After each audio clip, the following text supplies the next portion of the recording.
Hello friends. बहुत लोगों का रिक्वेस्ट आ रहा है मेरे को रिगार्डिंग नी के बारे में कि नी की प्रॉब्लम स्पेशली रनर्स नी। रनर्स नी जो है वो बेसिकली खाली रनर्स को नहीं होती है, वो रनर्स को भी हो सकती है। कुछ लोग जो वॉक करते हैं, एक्सरसाइजेस करते हैं या योगा करते हैं, किसी भी टाइम में किसी भी टाइम में किसी भी समय आपको नी की प्रॉब्लम हो सकती है। पर उसको नाम रनर्स नी इसलिए दिया जाए क्योंकि रनर्स को ज़्यादा होती है। तो आज हम ये समझेंगे पहले तो कि हमारे को नी के पेन क्यों होता है। अगर हमको ये समझ में आ गया कि हमारा नी का पेन क्यों होता है तो आपको मेरी या किसी डॉक्टर की या किसी की भी जरूरत नहीं रह जाएगी ये जानने के लिए कि आपको वो जो पेन हो रहा है वो क्यों हो रहा है और उसका इलाज क्या है। तो सबसे पहले हम जो समझते हैं वो हम अपना नी का स्ट्रक्चर समझते हैं। हमारे नी के स्ट्रक्चर में हम सबसे पहले ये ऊपर वाली बोन की बात करते हैं जिसका नाम है फीमर। आप नाम के ऊपर मत जाइए, आप समझ लीजिए एक बड़ी मोटी बोन है जिसका नाम फीमर है, लेकिन हम उसको आगे जब डिफाइन करेंगे तो नाम के बारे में बात नहीं करेंगे। यहाँ इसके बाद ये हमारे यहाँ पे जो नी कैप होती है जिसे पेटेला बोलते हैं, लेकिन हम लोग नी कैप रेफर करेंगे। यहाँ पे एक नी कैप प्लेस होता है और नीचे जो हमारे हैं ये एक ऊपर एक बड़ी बोन होती है जिसे जिसे हम टिबिया बोलते हैं, और नीचे वाली बोन जो है इसके पीछे एक पतली सी बोन होती है जिसको ट्यूबुलर बोलते हैं।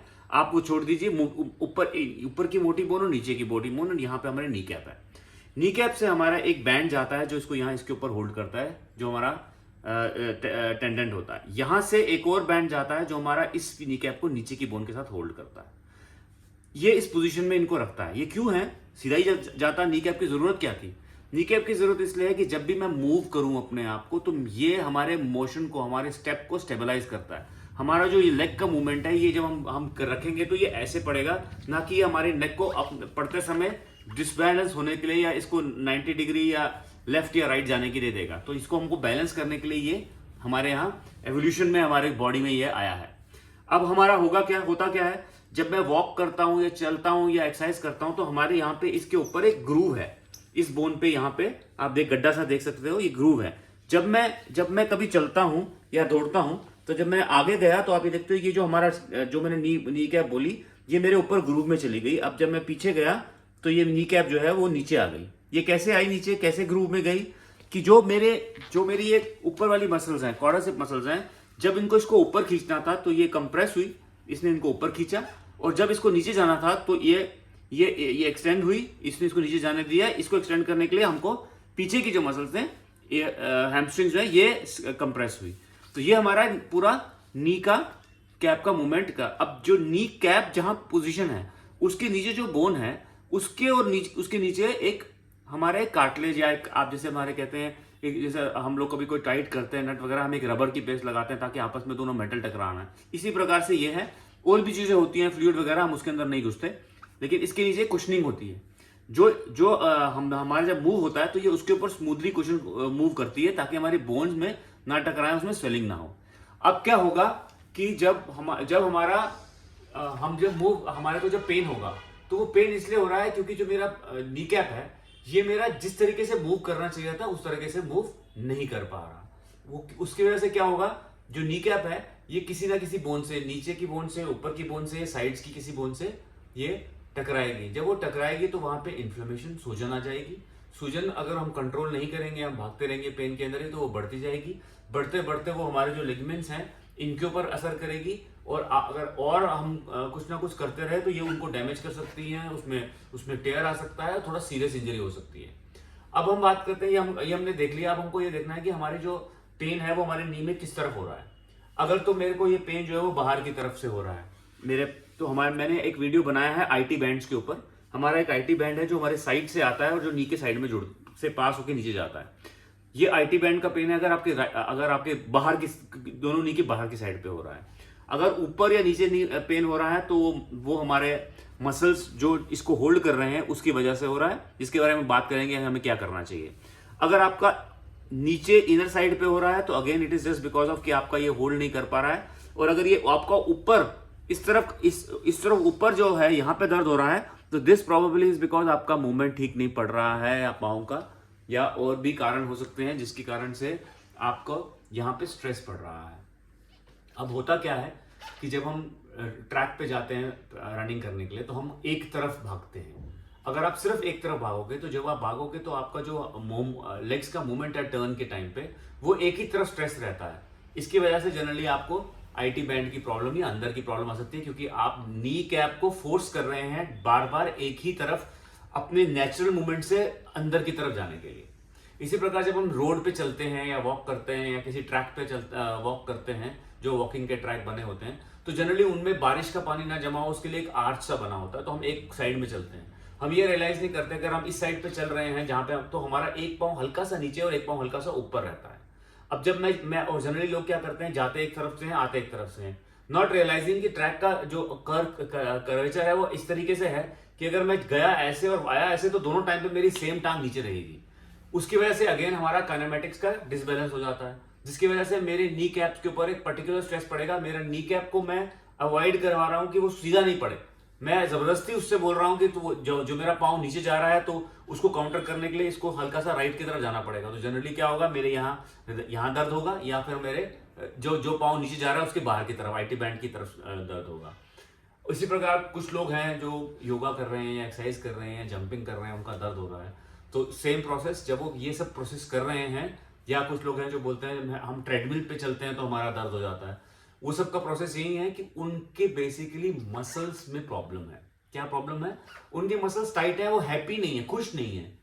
खुश करने के लिए हमें क्या करना चाहिए? हमें सबसे पहले उनको लूजन करना है, उनको लूज करना है। लूज करने का बेस्ट टेक्निक ये है, आप या तो मसाज करें या फिर आप फोम रोलर को यूज करें। मैं बेस्ट एडवाइस दूंगा कि जो भी आदमी किसी भी एज का कोई भी प्रकार का स्पोर्ट खेलना चाहता है या फिटनेस के लिए कुछ करना चाहता है, उसके पास एक फोम रोलर जरूर होना चाहिए।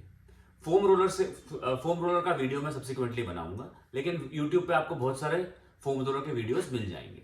फोम रोलर से आप अपनी सारी मसल्स, लेग की मसल्स, आईटी बैंड, इन सबको रिलैक्स कर सकते हो।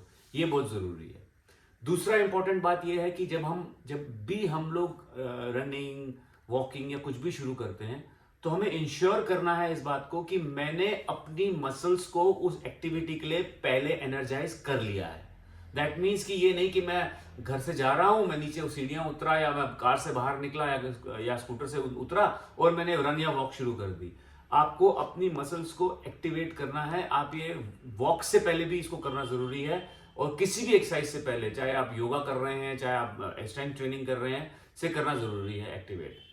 इसके अलावा हमारे को जो पॉइंट 3 आता है वो ये कि हमारे को इन मसल्स को डेवलप करना है, हमारे को इस मसल को स्ट्रांग एनफ बनाना है। जैसे जैसे हमारी एज होती जाएगी, हमारी मसल्स में जो स्ट्रेंथ है वो कम होती जाएगी। उसकी कंसिस्टेंसी बनाने के लिए मुझे स्ट्रेंथ ट्रेनिंग करनी पड़ेगी। स्ट्रेंथ ट्रेनिंग से क्या होगा, जो मेरा नी कैप है, इसका जो होल्डिंग पावर है, जो मेरे लिगामेंट की, जो मेरे मसल्स को होल्ड करके मूव करा रही है, वो मेरी मसल की कंट्रोल में रहेगी। अगर मसल वीक होगा तो मसल ये चाहती होगी कि ये नी कैप उतना ही नीचे या उतना ही ऊपर आए जितना जरूरत है, लेकिन क्योंकि मसल वीक है, ये उसको उतना कंट्रोल नहीं कर पा रही, उसकी वजह से जो नी कैप का मूवमेंट है वो ज्यादा हो जाएगा। ज्यादा होने के कारण ये दूसरी बोन से टकराएगा, जहां पे इन्फ्लेमेशन होगी, फिर नी पेन होगा, और हम लोग ये बोलेंगे कि अरे हमारे एज हो गई, या अरे मेरी एक्टिविटी में ये पहले इतना भागता था या चलता था, लेकिन अब नहीं चल पाता क्योंकि मेरा नी पेन होता है। बट हम ये रियलाइज नहीं कर रहे कि वो क्यों हो रहा है। अब हम ये मानते हैं कि आपको नी पेन हो गया, अब आप क्या करेंगे? नी पेन होने का सबसे पहला जो है वो आइस लगाना होगा। आप दिन में 2 बार 10 से 15 मिनट आइस लगाओ। आइस एक नेचुरल एंटी इंफ्लेमेटरी चीज है जो हमारे पास अवेलेबल है। आप उसको तुरंत आइस लगाइए। आइस लगाते ही अगर आप और फिजिक जो भी एक्टिविटी कर रहे हो उसको सीज करो, उसको बंद करो, तो आप ये रियलाइज करेंगे कि आइस लगाते ही विद इन 2 से 3 दिन तक इन्फ्लेमेशन कम हो जाएगी, आपका पेन चला जाएगा। इसके अलावा अगर आपका पेन ज्यादा हो रहा है या आपको थोड़ा बहुत ऑफिस का काम या कोई कॉलेज का काम कुछ करना ही करना है, तो आप कोई एंटी इंफ्लेमेटरी दवाई भी ले सकते हो अपने डॉक्टर वगैरह से पूछ के। ये जब हमने कर लिया, अब हमने इसके बाद जब हमारा पेन ठीक हो गया, अब मुझे अपनी फिजिकल एक्टिविटी दोबारा शुरू करनी है, तो मुझे ये याद रखना है मैंने इससे पहले अपने आप से सवाल पूछा था कि मुझे ये क्यों हुआ है। अगर मुझे पता चल गया है, मैं समझ गया हूं नी का मोशन, तो अब मुझे ये उसके ऊपर काम करना है। तो सबसे इंपॉर्टेंट काम क्या होगा, आपको अपनी मसल्स को डेवलप करना है। इरेस्पेक्टिव ऑफ द एज, आप किसी भी एज में अपनी लेग्स की मसल को डेवलप कर सकते हैं। इसके अलावा हम और क्या स्टेप ले सकते हैं? अगर आप रनिंग कर रहे हैं या वॉकिंग कर रहे हैं, उसके बाद आप या ट्रेडमिल पे चल रहे हैं, या तो आपको नी पेन हो रहा है, तो अपना जो स्ट्राइड का लेंथ है, पाँव का स्टेप का लेंथ है, उसको कम करो। अगर आप उसको कम कर रहे हो और आप बोल रहे हो मेरी स्पीड कम हो रही है या आपको वो स्पीड, तो आप अपना लेंथ को कम करके केडेंस नंबर ऑफ स्टेप्स पर मिनट, केडेंस को बढ़ा दो, स्टेप्स छोटे कर दो और फास्ट कर दो। उससे क्या होगा, आपका टाइम भी अच्छा रहेगा और आपको ये नी की प्रॉब्लम नहीं आएगी। जनरली जब हम केडेंस लो करते हैं तो हमारा जो पाँव पड़ता है वो हमारा आगे जितना बड़ी स्ट्राइड में पड़ना था उससे पहले पड़ जाता है, तो जो इम्पैक्ट के फोर्सेज हैं वो कम हो जाते हैं, जिसके कारण से हमारे को जो ओवरऑल स्ट्रेसेस हैं लेग्स के ऊपर सारे रिड्यूस हो जाते हैं और नी का भी रिड्यूस हो जाएगा।